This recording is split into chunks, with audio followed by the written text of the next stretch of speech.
মাতাকে নিয়ে প্রভু বৈকুণ্ঠ লোকে ফিরে আসছেন। ময়ূরপঙ্খীতে যাত্রা শুরু করেছেন তাঁরা। তুমি সত্তর যাও বিষ্ণু বাহন।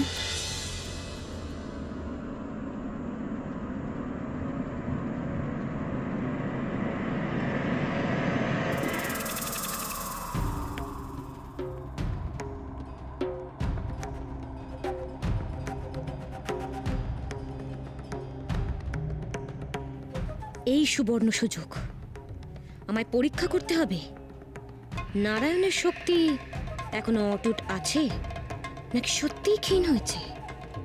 নারায়ণ দুর্বল হলেই স্ত্রীলক্ষ্মী দুর্বল হবে, আর সেই সুযোগে আমি ত্রিলোক জুড়ে রাজত্ব করব। বিষ্ণু বাহন এখন একা, তাকে দিয়েই প্রথম পরীক্ষা করা যাক।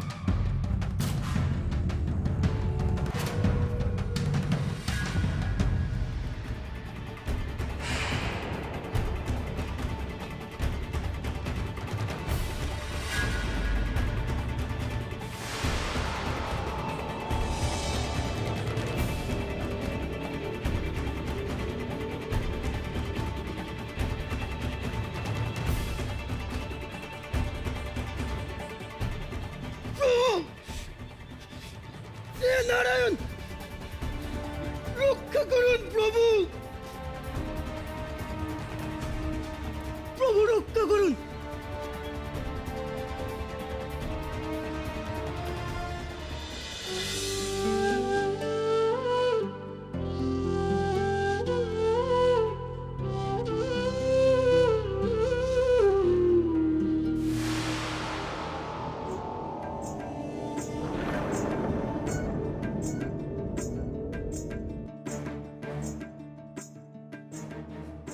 প্রভু, এ কি হলো তোমার? তোমার দীপ্তি এমন নিষ্প্রভ হলো কেন? দেবী, শীঘ্রই আমাদের বৈকুণ্ঠে ফিরতে হবে। আমার হাতে সময় খুবই কম। কি হয়েছে প্রভু তোমার?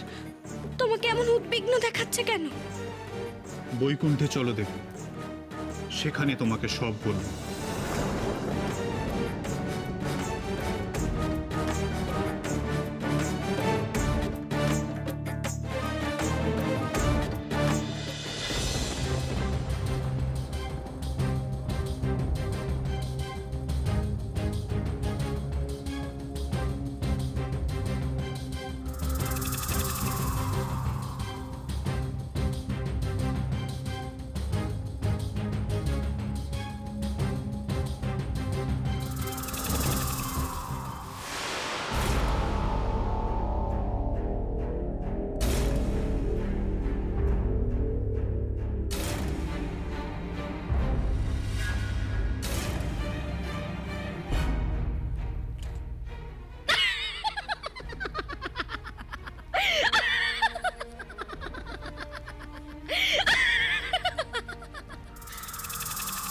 বিষ্ণু বাহন, মনে আছে একদিন তুমি আমাকে তোমার নখে ধারণ করে নারায়ণের পায়ে ফেলেছিলে? আজ আমি তোমাকে নারায়ণের পায়ে ফেললাম।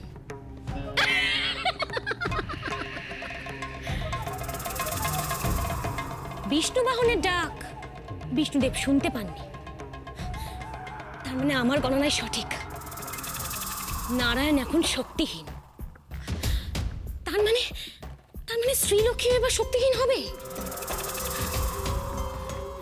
কারণ গরুরের মতো শ্রীলক্ষ্মী ও নারায়ণের থেকে শক্তিপ্রাপ্ত হয়। শ্রীলক্ষ্মীর দিন শেষ, এবার অলক্ষ্মীর জয়যাত্রা শুরু।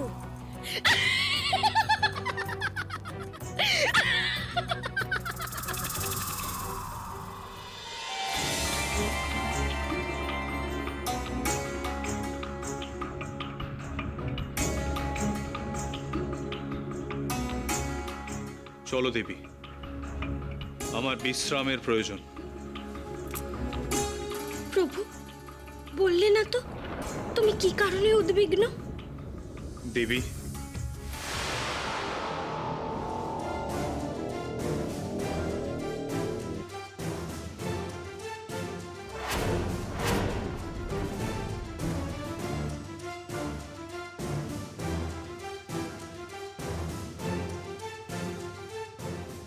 বিষ্ণু বাহন, কে তোমার এই দশা করেছে?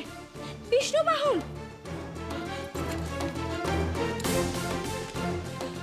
প্রভু, তোমার বাহনকে কেউ আঘাত করেছে। কার এত স্পর্ধা হতে পারে?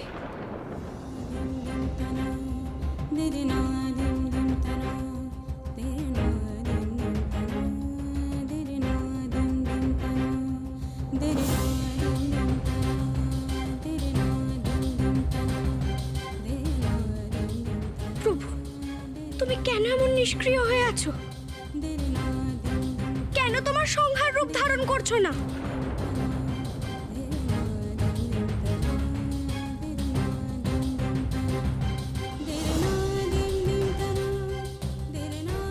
প্রভু, কি হলো তোমার হঠাৎ? তোমার বাহন আহত, কিছু একটা করো প্রভু।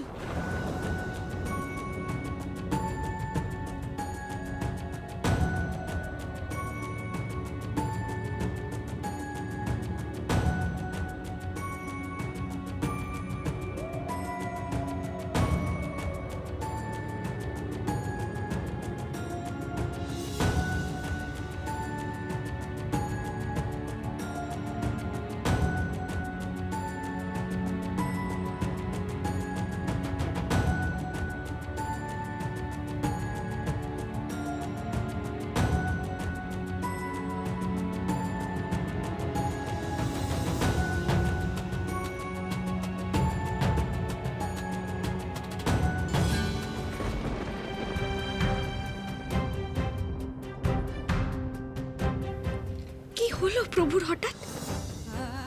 হঠাৎ এমন নীরব হয়ে গেলেন কেন? গরুরকে অচেতন দেখেও চলে গেলেন।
প্রণাম মাতা।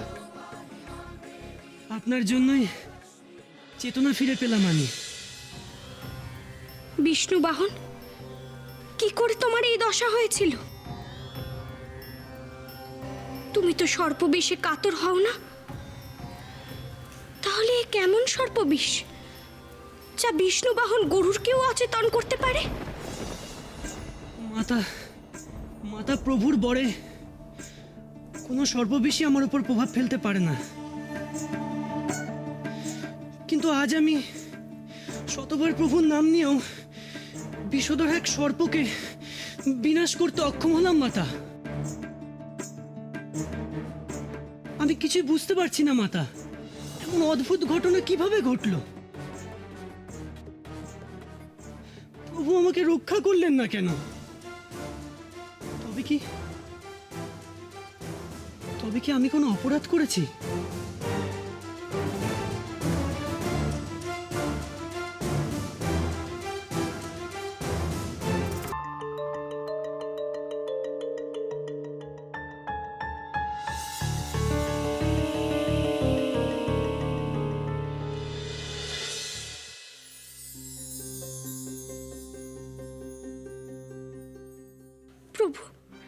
তুমি কেন এমন নিষ্ক্রিয় হয়ে আছো?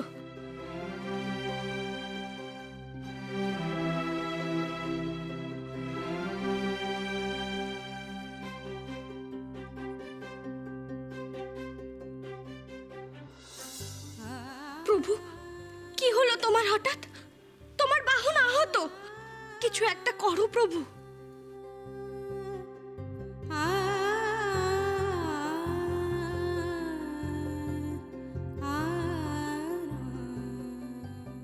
প্রভুর এই অদ্ভুত আচরণের কারণ কি?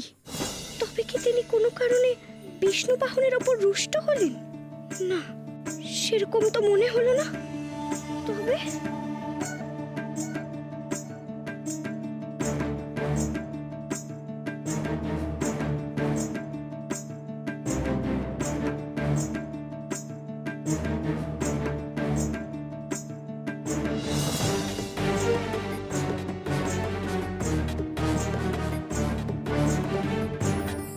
তোমার দীপ্তি এমন নিষ্প্রভ হলো কেন?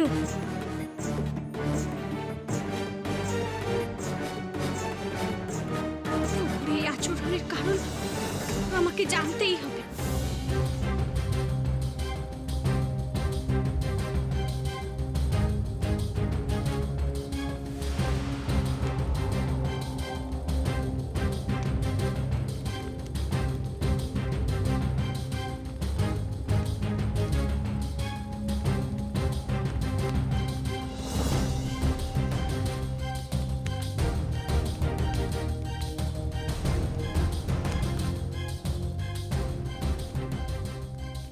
প্রভু, কোথায় তুমি প্রভু?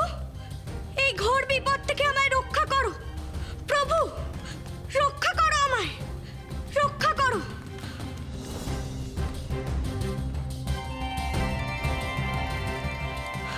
প্রভু, তুমি আমাকে রক্ষা করবে না? এ তোমার কেমন রূপ দেখছি প্রভু? আগে তো এমন কখনো হয়নি। এই অগ্নি আমি সৃষ্টি করেছি, ভেবেছিলাম তুমি এসেই এই অগ্নি নির্বাপিত করবে, কিন্তু এখন মনে হচ্ছে আমি অজান্তেই আবার কোনো অপরাধ করে ফেলেছি, তাই তুমি এমন নিষ্ক্রিয়। এই অগ্নি তোমাকেই নির্বাপিত করতে হবে দেবী। সেই শক্তি এখন আমার নেই। এসব তুমি কি বলছো প্রভু?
প্রণাম দেবগুরু। প্রণাম দেবরাজ। আপনারা আমাকে স্মরণ করলেন আর আমি উপস্থিত হলাম। বহুকাল বাদে আপনাদের সাথে সাক্ষাৎ হলো আমার। সব কুশল আছে তো দেবরাজ? সবকিছুই কুশল ছিল দেবী, কিন্তু কিছুকাল আগে পর্যন্ত। যেখানে আপনার আগমন হবে সেখানে কোনো কিছু কি করেই বা কুশলে থাকতে পারে?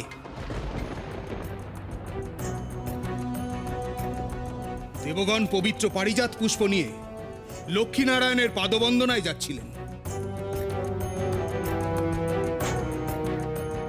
কেবলমাত্র আপনার বাহনের অশুভ স্পর্শে সবকিছু বিনষ্ট হলো। শান্ত হন দেবরাজ, শান্ত হন।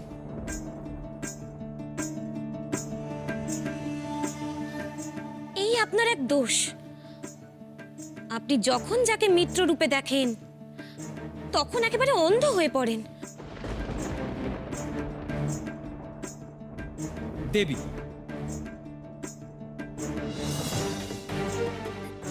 আমরা এই সময় এক শুভ কাজে যাচ্ছি, তাই আপনার সঙ্গে বৃথা তর্ক আমরা করতে চাই না।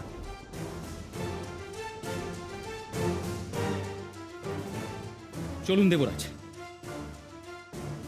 দাঁড়ান অগ্নিদেব, আপনারা কোথায় আর যাবেন?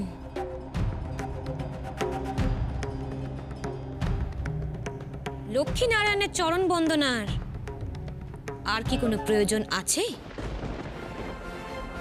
অলক্ষী, আপনারা বোধহয় এখনো জ্ঞাত নন দেবগণ। জগৎপালক নারায়ণ শক্তিহীন, তাকে কিছুকাল নিষ্ক্রিয় হয়ে থাকতে হবে।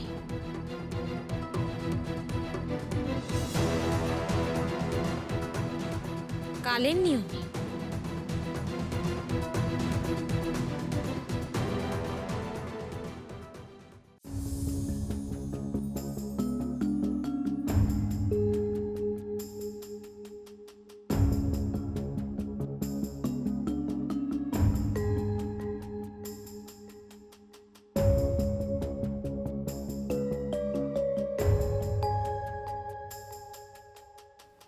প্রভু, তুমি কেন আমাকে এড়িয়ে যাচ্ছ? কেন বলছো না তোমার কি হয়েছে? দেবী, অবতার ধারণের পর আমি কিছুকাল নিষ্ক্রিয় থাকতে বাধ্য হই। আমার কোনো শক্তি এই সময় আমি প্রয়োগ করতে পারি না। এসব তুমি কি বলছো প্রভু? এটাই জগতের নিয়ম দেবী। তাহলে তোমার এই অবস্থায় জগৎ রক্ষা হবে কি করে?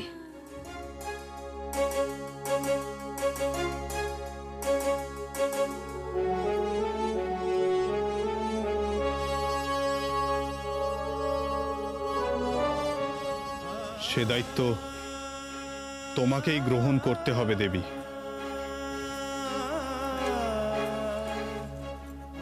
আমাকে?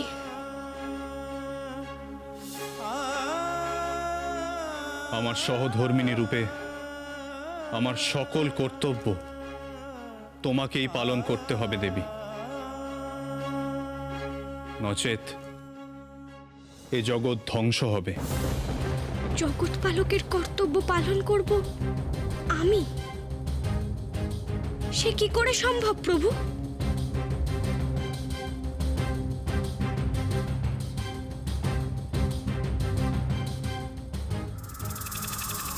জগৎ পালক হয়ে বিশ্ব নিয়ন্ত্রণের সুযোগ কিছুতেই শ্রীলক্ষ্মী ছাড়বে না দেবগণ।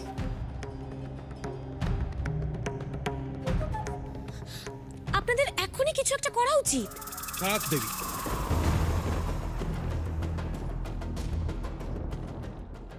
থাক। দেবগণ কিছুতেই আর আপনার প্ররোচনায় বিভ্রান্ত হবে না। সত্য বচন দেবরাজ। দেবী অলক্ষী পুনরায় দেবগণের মধ্যে বিভেদ সৃষ্টি করার প্রচেষ্টা করছেন। এহেন প্রচেষ্টা করে আর কোনো লাভ নেই দেবী, কারণ আমরা আপনাকে আর বিশ্বাস করি না।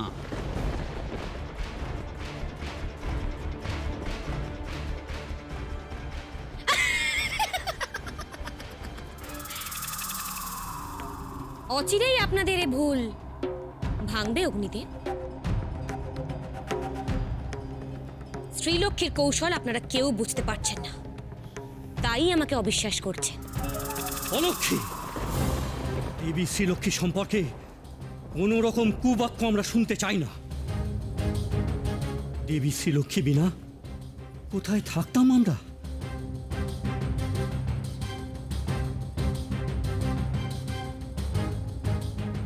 যখন স্বয়ং জগৎ পালক দেবরাজের প্রতি কঠিন হয়ে মুখ ফিরিয়ে নিয়েছিলেন, তখন দেবী শ্রীলক্ষ্মী দেবগণের সহায়তা করেছিলেন।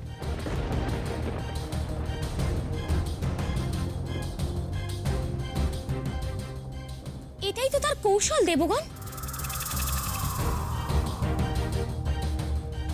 সে আপনাদের বিশ্বাস অর্জন করতে চেয়েছিল, তাই সহায়তা করেছিল। দেবী অলক্ষ্মী, দেবী শ্রীলক্ষ্মী চিরকালই আমাদের একজন হয়ে আমাদের সহায়তা করেছেন। আমার বিশ্বাস তিনি কোনোদিনই জগৎপালকের ভূমিকা পালন করবেন না। তিনি সর্বদাই দেবগণের একজন হয়ে দেবতাদের সহায়তা করবেন।